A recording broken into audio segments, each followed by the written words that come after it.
Vote అయిపోతే మమ్మల్ని పిలిపించావు ఇంటికి వచ్చి.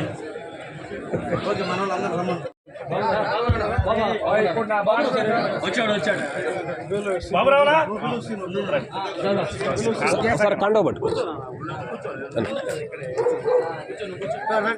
బైకులు కానీ వాహనాలు కానీ వెళ్ళలేని పరిస్థితి. మేమందరం కూడా సపోర్ట్ చేశాం. మా స్థాయిలో మేము కావలిపట్నం అభివృద్ధి చెందుతుంది, యువకుడు విద్యావంతుడు అనుకుని కావలిలో ఎక్కడా లేనటువంటి ఎప్పుడూ లేనటువంటి ఈ కావలి నియోజకవర్గం ఏర్పడినప్పటి నుంచి సుబ్రహ్మణ్య గారి దగ్గర నుంచి ఎమ్మెల్యేగా ఇతను ముందు దాకా కూడా ఈ అరాచకాలు దాడులు ఎప్పుడు కూడా లేవు. కావున వీటన్నిటి గమనించి మేము ముఖ్యంగా కృష్ణారెడ్డి గారి నాయకత్వంలో పనిచేయాలని నిర్ణయించుకున్నాం. ఆ మాట ఒక 40-45 రోజుల కింద నేనే ఫోన్ చేసి చెప్పాను. మేము రావడానికి రెడీగా ఉన్నామన్నా, ఎవరన్నా వాళ్ళని పంపిస్తారు, వాళ్ళు పార్టీలోకి వస్తారు. అట్లా జరగల. నేనే స్వయంగా కృష్ణారెడ్డి గారి చేసి నాకు కొద్ది సమయం కావాలి, కొన్ని పనులు ఉన్నాయి, పార్టీతో కాదు నా సొంత పనులు ఉన్నాయి, ఆ పనులు చూసుకుని నేను వస్తానన్నా అని ఆ రోజు వారికి తెలియజేయడం జరిగింది. ఎందుకంటే కింద స్థాయి నుంచి ఎదిగిన వ్యక్తి కష్ట సుఖాలు వారికి తెలుస్తాయి.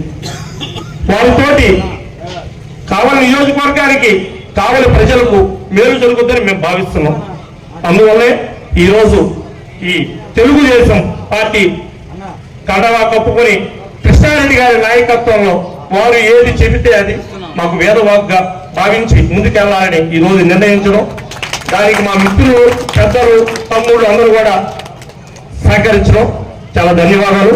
మరొకసారి అలంకరించినటువంటి పెద్దలు కృష్ణారెడ్డి గారికి ఆహ్వానించగానే అలా మేము వాటిలో జాయిన్ అవుతే అనుకున్నామంటే మీరు ఎక్కడ కావాలంటే అది పెట్టుకొని చేసిను నేను వస్తాను చెప్పిన మాట ప్రకారం ఈ రోజు రావడం, మమ్మల్ని అందరూ ఆహ్వానించడం చాలా సంతోషంగా భావిస్తాం. ఒకటే నినాదం, జై తెలుగుదేశం, జై తెలుగుదేశం, జై తెలుగుదేశం. కావలి పట్టణ దేవరకొండ సీను తెలుగుదేశంలోకి వస్తున్న సందర్భంలో ఏర్పాటు చేసినటువంటి ఈ సభకి అధ్యక్షత వహించినటువంటి గుత్తుకొండ కిషోర్ గారు పట్టణాధ్యక్షులు, అదేవిధంగా క్లస్టర్ ఇన్ఛార్జి అలక్య గారు, మిగతా స్టేజ్ మీద ఉన్నటువంటి పెద్దలందరూ కూడా, రాష్ట్ర సెక్రటరీ మలిశెట్టి వెంకటేశ్వర గారు, వార్డు ఇన్ఛార్జి రమణయ్య గారు, శివాజీ గారు, ఇట్లా అందరూ కూడా, పోటూరు శ్రీనివాసులు గారు, మధురావు యాదవ్ గారు, గురుస్వామి గారు, ప్రసాద్ గారు, మన ఇంకొక ప్రసాద్, అందరూ కూడా పేరు పేరున ధన్యవాదాలు తెలియజేస్తూ, ఒక జంబో జెట్ లాగా ఉంది, అందరి పేర్లు పెడితే ఒక 5 నిమిషాల పేరు చదవాల్సి వస్తుంది. స్టేజీ ముందు ఉన్న వాళ్ళకంటే స్టేజీ అనుకున్న వాళ్ళు ఎక్కువ ఉన్నారు.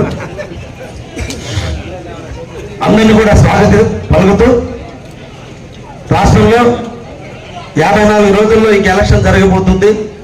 కావలి ప్రజలందరూ కూడా, కావలి స్థానికుడు, కావలి ప్రాంత వాసి, మనందరం కూడా ఏదో చేస్తాడు, ఊరు వదిలిపెట్టి వెళ్ళిపోయి కొంతకాలం ఎక్కడో జీవించి ఊరి మీద మమకారంతో, ఊరి మీద ప్రేమతో వచ్చాడు కాబట్టి ఎంతో కొంత ఈ ఊరికి చేస్తాడని నమ్మకంతో గత 15 సంవత్సరాల నుంచి రామిరెడ్డి ప్రతాప్ రెడ్డి గారికి 3 సార్లు ఈ కావలి పట్టణం ఆదరించింది. కానీ ఆయన ఈ కావలి పట్టణానికి ఆదరించినందుకు, కావలి ప్రజలను ఆదరించినందుకు ఆయన ఈ కావలి పట్టణానికి కానీ ప్రజలకు కానీ ఏమి చేశాడనేది ఇక్కడ ఉన్నటువంటి ప్రతి ఒక్కరూ తన అంతరాత్మను పరిశీలించుకుంటే ఈ కావలి అభివృద్ధిలో కానీ, ఈ కావలి ప్రాంత అభివృద్ధి చేయటంలో కానీ, పట్టణాన్ని అభివృద్ధి చేయటంలో కానీ ఏమన్నా ఒక్క పని ప్రతాప్ రెడ్డి గారు చేశారనేది దయించి ఆలోచించి నిర్ణయం తీసుకోమని ఇక్కడ ఉన్నటువంటి వ్యక్తులందరూ కూడా పేరు పేరున కోరుతూ ఉన్నా. ఈ ప్రాంతం అభివృద్ధి చెందిందంటే ఒక్క దొంగ లేఅవుట్లు, ఈ ప్రాంతం అభివృద్ధి చెందిందంటే దొంగ స్థలాలు ఆక్రమించుకోవడం, ఈ ప్రాంతం అభివృద్ధి చెందిందంటే గంజాయి అమ్ముకోవడం, మార్గ ద్రవ్యాలు అమ్ముకోవడం, గ్రావిల్ అమ్ముకోవడం, గ్రావిల్ని దోచుకోవడం. ఇక్కడ అభివృద్ధి కార్యక్రమాలు ఏమన్నా జరిగాయంటే మనందరం కూడా కలిసి గౌరవనీయులు ప్రతాప్ కుమార్ రెడ్డి గారికి ఒక లైసెన్స్ ఇచ్చాం. ఎమ్మెల్యేనే పదవి లైసెన్స్ ఇస్తే ఆ లైసెన్స్ ని అడ్డు పెట్టుకుని, పోలీసుల దగ్గర పెట్టుకుని, రెవెన్యూ అధికారుల దగ్గర పెట్టుకుని మన ప్రాంతంలో ఉన్న గ్రామం దోచుకున్నాడు, మన ప్రాంతంలో ఉన్న పట్టకాలను దోచుకున్నాడు, మన ప్రాంతంలో ఉన్నటువంటి గవర్నమెంట్ భూములు ఆక్రమించాడు, మన ప్రాంతంలో ఉన్న దొంగ లేవట్లేసి ఈరోజు వ్యాపారం చేశాడు తప్ప ఏ ఒక్క పేద బడుగు బలహీన వర్గాలకు సంబంధించి ఒక్క బ్యాంకు లోన్లు కావచ్చు, ఒక్క మున్సిపాలిటీలో ఉద్యోగాలు కావచ్చు, లేదంటే ఈ ప్రాంతంలో ఒక సిమెంట్ రోడ్డు కావచ్చు, ఒక డ్రైనేజ్ కావచ్చు, కావలి పట్టణాన్ని సుందరంగా తీర్చిదిద్దే కార్యక్రమంలో ఎక్కడైనా ఒక్క కార్యక్రమం చేశాడా అనే విషయాన్ని గ్రహించి మీరందరూ కూడా ఆలోచించి ఆయన చేసుంటే నేను మీ నిర్ణయం మీదే. ఆయన చేయలేదంటే నన్ను ఆశీర్వదించండి. నేను కూడా స్థానికుడినే.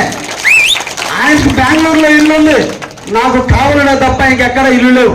24 గంటలు, ఈ వారం రోజులు, 365 రోజులు నేను నివసించేది కావాలనే, ప్రజలు అందుబాటులోనే ఉంటారు.